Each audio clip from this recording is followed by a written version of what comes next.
안녕하세요. 충북 옥천에서 혼자 살고 있는 올해 70 문예분입니다. 그날은 이상했습니다. 평소엔 느껴본 적 없는 답답한 통증이 가슴 한가운데 몰려들더군요.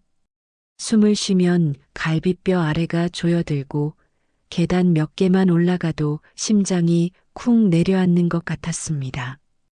이러다 정말 죽겠다는 생각에 읍내 병원으로 갔습니다. 심전도 검사를 본 의사가 표정이 굳어졌습니다. 어머님, 심장 박동이 불규칙하십니다. 부정맥 의심됩니다. 큰 병원에서 더 정확한 검사를 받아보시는 게 좋겠어요. 가슴이 철렁했습니다. 서울까지 올라가 본 건 남편 장례식 때가 마지막이었습니다. 그러나 살고 싶었습니다. 살아야 했고 무엇보다 내가 끝까지 자식 걱정 안 끼치고 떠나는 게 도리라 믿었습니다. 서울병원에 진료 예약을 잡고 이른 새벽 6시 첫 기차를 탔습니다. 심장약을 챙기고 내복을 두 겹 껴입은 채 작은 손가방 하나 달랑 들고 그렇게 병원에 도착했습니다. 대학병원 5층 심장내과 대기실은 북적였습니다. 하얀 벽, 노란 조명, 멀뚱멀뚱 앉아있는 환자들 틈에서 제 번호표는 123번. 기다리는 동안 손이 떨려 소형 보온병의 생수도 잘 열리지 않았습니다. 혈압 재고, 심전도 측정하고, 심장 초음파까지. 의사 선생님은 말이 짧았고, 시선은 컴퓨터 화면만 쳐다보았습니다. 나이가 드셔서 심장이 좀 많이 약해졌네요. 심장이 뛰는 게 고르지 않아서 조심하셔야 해요. 당장 위급한 건 아니지만 약 잘 챙겨 드시고 병원에도 꼭 꾸준히 오셔야 합니다. 정기적으로라 저는 그 말을 조심스레 되뇌었습니다. 의사는 처방전을 출력하며 말했습니다. 서울 계시나요? 충북 옥천에서 왔습니다. 아, 그럼 매달 올라오시는 건 좀 무리시겠네요. 그래도 일단 이번 주 약 드시고 다음 달엔 혈액 검사도 하시죠. 서울에 머물 곳이 없다는 말이 입 밖으로 쉽게 나오지 않았습니다. 알겠습니다. 그 말 한마디 하고 나서 병원 약국에서 비닐봉지에 약을 받아 나왔습니다. 노란 처방약 봉투 안에는 하얀 알약이 5줄 들어 있었고 거기에 쓰인 글씨가 흐릿하게 보이던 순간 어쩐지 서글펐습니다. 손목엔 아직 진료 바코드 띠가 감겨 있었고 그 위로 내 팔에 난 검버섯이 지워지지 않는 나이를 보여주는 듯 했습니다. 시간은 어느새 오후 3시. 점심도 못 먹은 배에서 쿡쿡 소리가 났지만 이제는 아들네 집에 가면 따뜻한 밥 한 끼는 먹을 수 있겠지. 그 생각만으로 발걸음을 옮겼습니다. 서울 은평구 삼성 아파트 단지. 멀리서도 눈에 익은 110동이 보였고 정류장에서 내려 천천히 걸었습니다.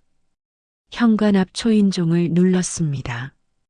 띠 소리와 함께 초인종 카메라 불빛이 반짝하더니 현관문이 열렸습니다. 그리고 그 문 너머로 며느리 장은정이 나왔습니다. 화장은 하지 않았고 머리는 질끈 묶여 있었고 눈빛은 차갑고 예의는 없었습니다. 어머님, 갑자기 오시면 어떡해요? 병원 다녀왔어. 검사 받고 바로 들른 거야. 그녀는 한숨을 쉬더니 현관 옆 탁자에 놓인 지갑을 열어서 돈 2만 원을 툭 제게 내밀었습니다. 지금 저희 집 사정이 좀 그래요. 하람이도 시험 기간이고 저희 저녁에 손님 와요. 이거 2만 원인데요. 좀 찜질방 잘 돼 있잖아요. 그냥 거기서 하루 주무시고 내려가시면 안 될까요? 그 말이 끝나기도 전에 그녀의 손에서 2만 원짜리 현금이 제 손에 떨어졌습니다. 한참 동안 아무 말도 하지 못했습니다. 그 순간 이 세상에서 내가 제일 초라한 사람이 된 듯 했습니다. 그래, 가볼게. 입술은 웃으려 했지만 눈가가 먼저 떨렸습니다. 비닐봉지에 약, 가방, 그리고 2만 원을 꼭 쥔 채 아파트를 나와 정류장 근처 경비실 앞에 한참을 서 있었습니다. 경비 아저씨가 조심스레 물었습니다. 어르신, 어디 가세요? 찜질방 가요. 그날 찜질방 카운터에 서 있었는데 가슴이 텅 비고 꼭 내가 쓸모없어진 그릇 같았어요. 한때는 아이를 위해 2벌 옷도 못 사입고 일했던 손. 그 손에 들려있는 건 고작 2만 원. 그리고 아들의 얼굴은 보지도 못한 채 하얀 약봉지 하나와 함께 나는 서울 한복판에 쫓겨났습니다. 나만 이렇게 살았나? 찜질방 구석 난방 안 되는 자리에서 약 봉지 붙잡고 떨고 있던 밤, 문예부는 자신이 지나온 시간을 천천히 떠올렸습니다. 문예분. 나는 젊은 시절 한복 디자이너였습니다. 23, 서울에서 사범대 수의과를 졸업하고 1980년대 패션 디자인 박람회에 전통 혼예복 수공예 부문으로 작품을 내기도 했지요. 당시 잡지에 나왔던 문구를 아직도 기억합니다. 전통은 멈춰 있지 않습니다. 문예분 씨는 그것을 바늘로 증명하고 있습니다. 그 후로 나는 한복점을 차려 스스로 생계를 꾸렸습니다. 소형 가게였지만 계절마다 단골이 찾아왔고 주말마다 문화센터에서 한복 바느질 강사로도 활동했습니다. 그러다 남편을 교통사고로 잃었습니다. 성현이, 그땐 고작 9살이었지요. 밤마다 아빠 어디 갔어?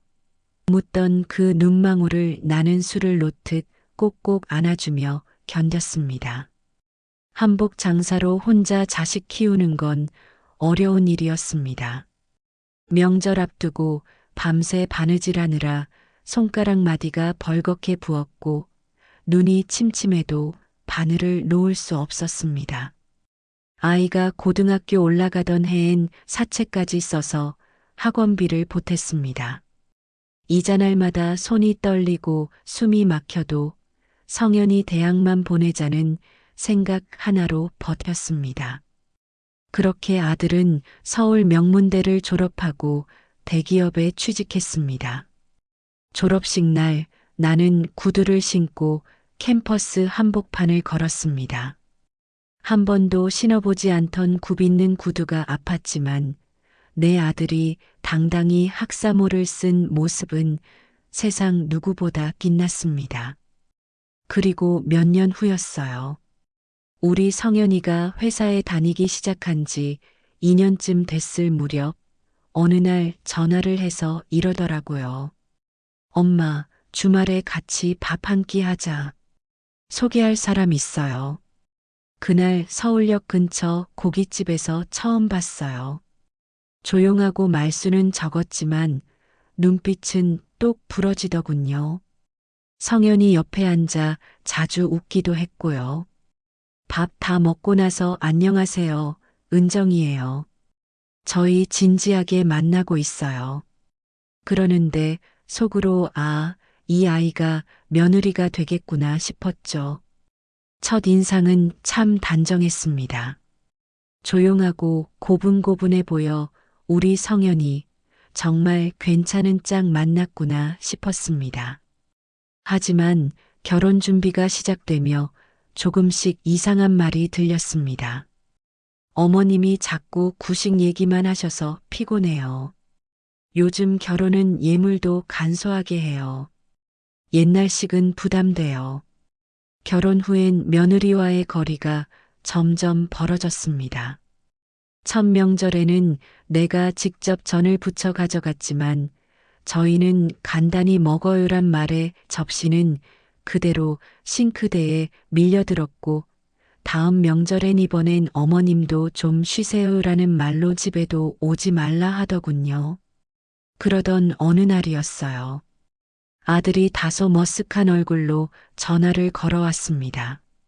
엄마, 그게 이번에 전세 계약 갱신하는데 집주인이 보증금을 1,000만 원이나 더 올려달라고 하네.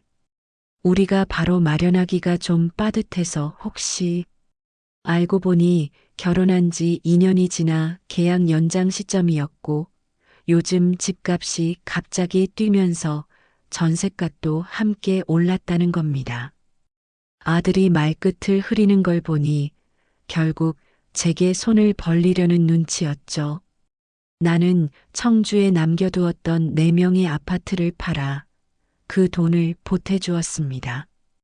엄마, 괜찮겠어요? 엄마가 이럴 때 아니면 언제 쓰겠니? 너희 둘이 잘만 살면 돼. 하지만 그 아파트에 들어가 산 뒤부터 그들은 나를 조금씩 잊어갔습니다. 전화는 줄고 카톡엔 답이 없고 내 생일에도 하람이 감기 걸려서란 말만 남기더군요. 이 모든 걸 나는 참았습니다. 부모란 그런 거라 생각했으니까요. 주는 게 당연한 거라 믿었으니까요. 하지만 그날 밤 찜질방 바닥에 앉아 주머니에서 구겨진 약 봉지를 꺼내 봤을 때 그제야 마음 한구석이 서늘해졌습니다. 내 몸이 이렇게 아픈데 아무도 곁에 없구나. 그 순간 나는 처음으로 생각했어요. 이렇게는 못 살겠다. 이제 나를 지켜야겠다. 그날 밤 나는 결심했습니다. 이번엔 나 자신을 지키기로, 그리고 모든 걸 가만히 두고 보지 않기로.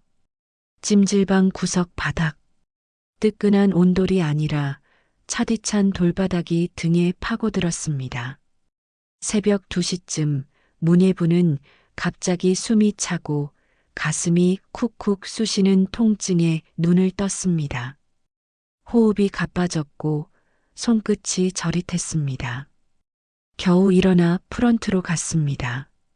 손에 들린 약봉지가 덜덜 떨렸고 직원에게 겨우 말을 꺼냈습니다.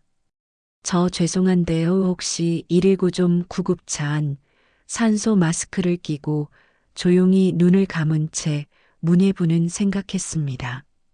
성현이 이 사실 알면 뛰어올까? 병원에 도착해 응급실로 실려갔고 의료진이 보호자 번호를 물었습니다. 문예부는 손떨림을 참으며 핸드폰 연락처에서 아들 박성현을 눌렀습니다. 긴 벨소리 끝에 은정의 목소리가 들려왔습니다. 여보세요? 은정이니? 나야, 나 지금 병원이야. 응급실 아근데 저희 지금 하람이 시험 기간이라 바빠요. 어머님, 그냥 병원에서 알아서 하시면 안 될까요? 뚝. 전화를 끊는 소리가 유난히 컸습니다. 다시 걸었지만 연결음도 가지 않았습니다. 그날 문예부는 보호자 없이 병원에서 하루를 보냈습니다. 수액을 맞으며 바로 옆 침대의 딸이 어머니 손을 꼭 잡고 있는 걸 보면서 자신의 손은 허공을 향해 떠 있었습니다. 이튿날 의사가 퇴원 수속을 권했습니다. 당장 위험하진 않지만 무리하시면 다시 심각해질 수 있습니다. 정기적 모니터링이 꼭 필요해요.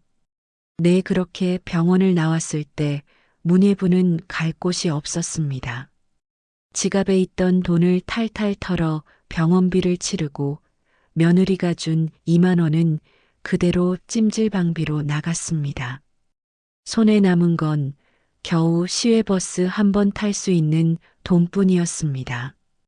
그 순간 문예부는 조용히 지갑에서 명함 한 장을 꺼냈습니다.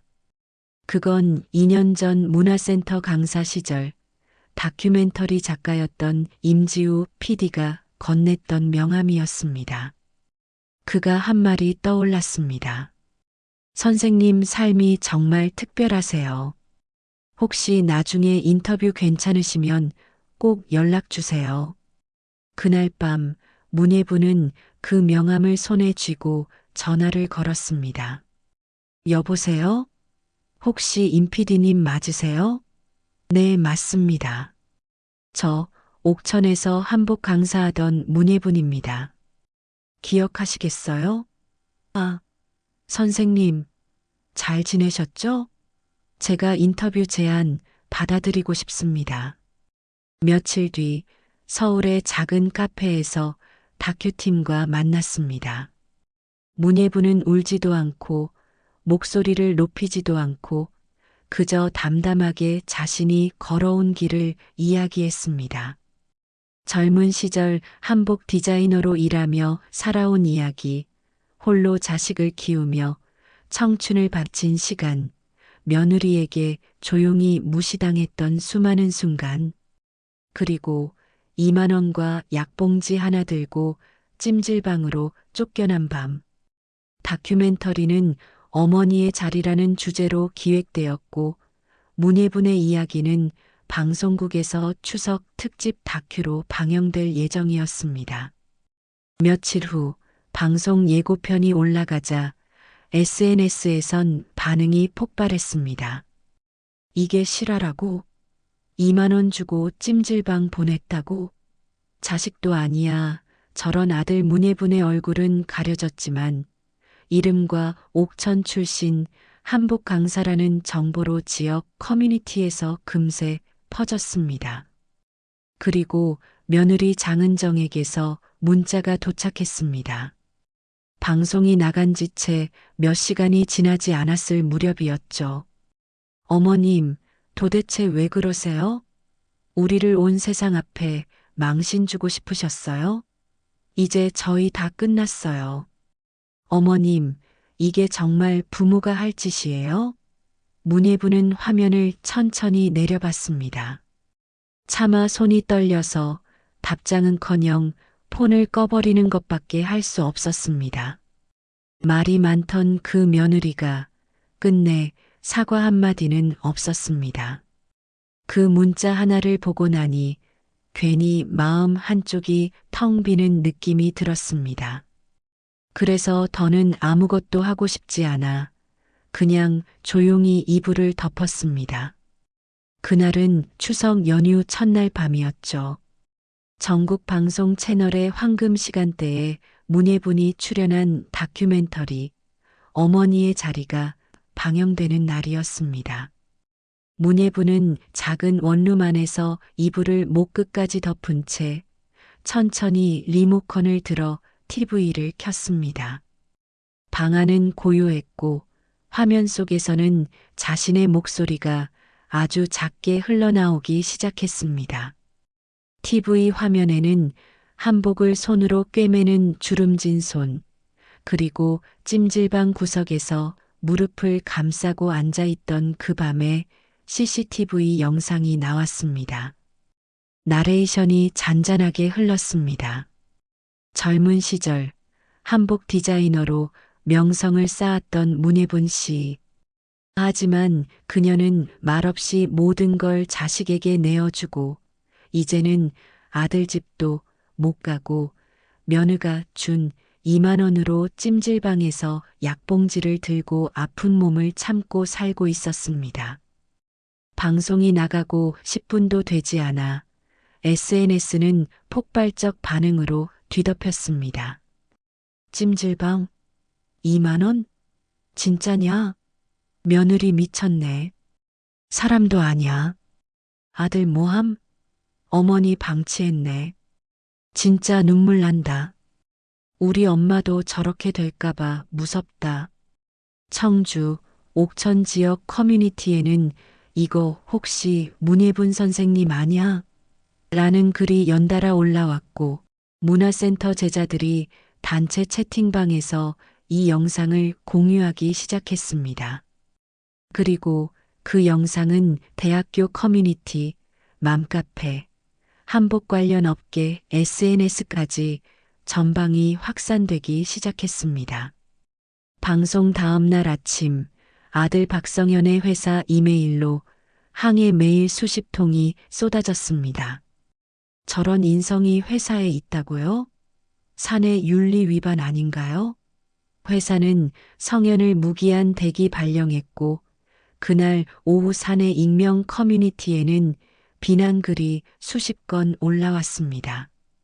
며느리 장은정이 운영하던 인터넷 옷가게는 주문 취소가 폭주했고 리뷰에는 찜질방 2만 원녀, 시어머니 쫓아낸 며느리라는 악성 댓글이 빗발쳤습니다. 네이버 블로그, 인스타그램, 유튜브 댓글, 어디를 가도 문예분이라는 이름이 화제였습니다.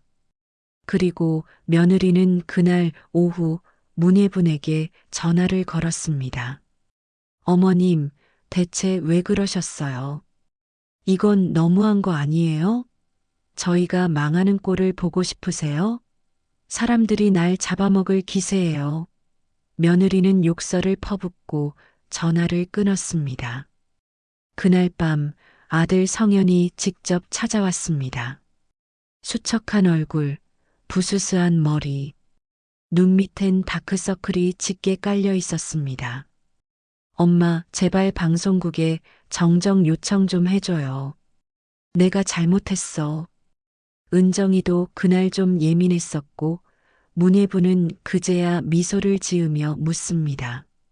성현아, 내가 너 대학 보낼 때 뭐 팔았는지 기억나니? 청주 땅.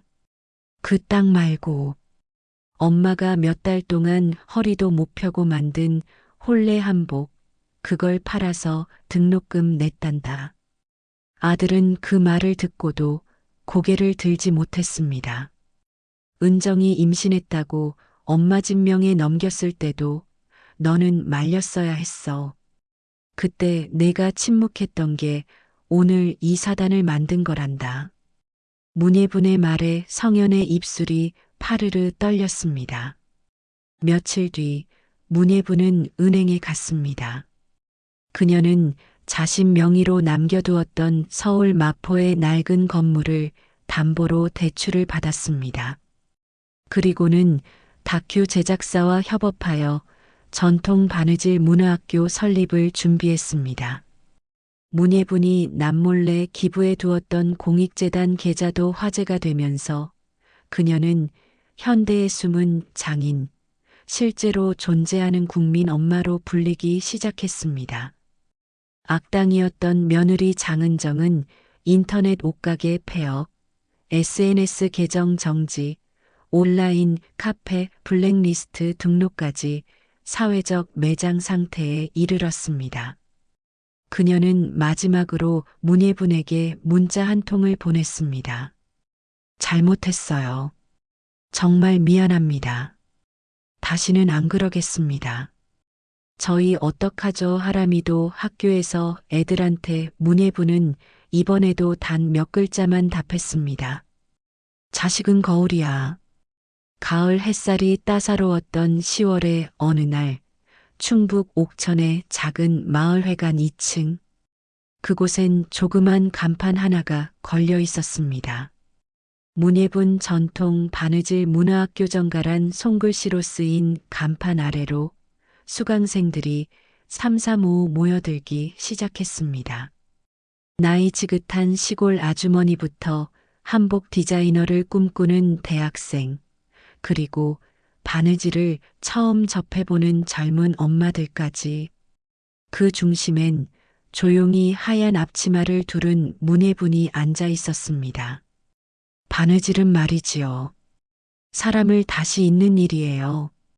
끊어진 마음을 꿰매는 것, 그게 진짜 바느질이에요. 그녀의 목소리는 단단하면서도 따뜻했습니다. 방송 이후 여러 곳에서 강연과 인터뷰 요청이 쏟아졌지만 문예부는 모두 정중히 거절했습니다.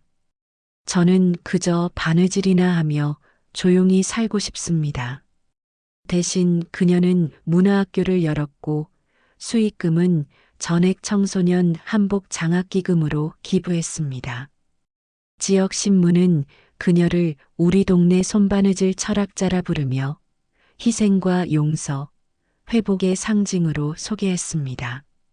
그러던 어느 날 문화학교 앞에 한 남자가 조용히 나타났습니다.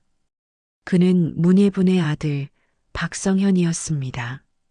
수척한 얼굴, 무릎 아래로 떨궈진 눈. 엄마, 오늘 그냥 한 번만 안아주시면 안 돼요? 문예부는 그를 가만히 바라보다가 한참의 침묵 끝에 살며시 안아주었습니다. 하지만 그녀의 말은 단 한 문장이었습니다. 이제부터는 내가 스스로 꿰매야 해. 그날 이후 성현은 문화학교 옆에 하람 공방을 열었습니다. 소외된 어르신들의 손으로 만든 수공예품을 판매하는 조그마한 공간. 자신의 아들 하람의 이름을 걸고 새 길을 걷기 시작했습니다. 한편 며느리 장은정은 오랜 잠적 끝에 아이 하람의 따돌림 문제로 문예분을 찾아왔습니다. 아들의 손을 꼭 잡고 고개를 깊이 숙였습니다. 죄송합니다.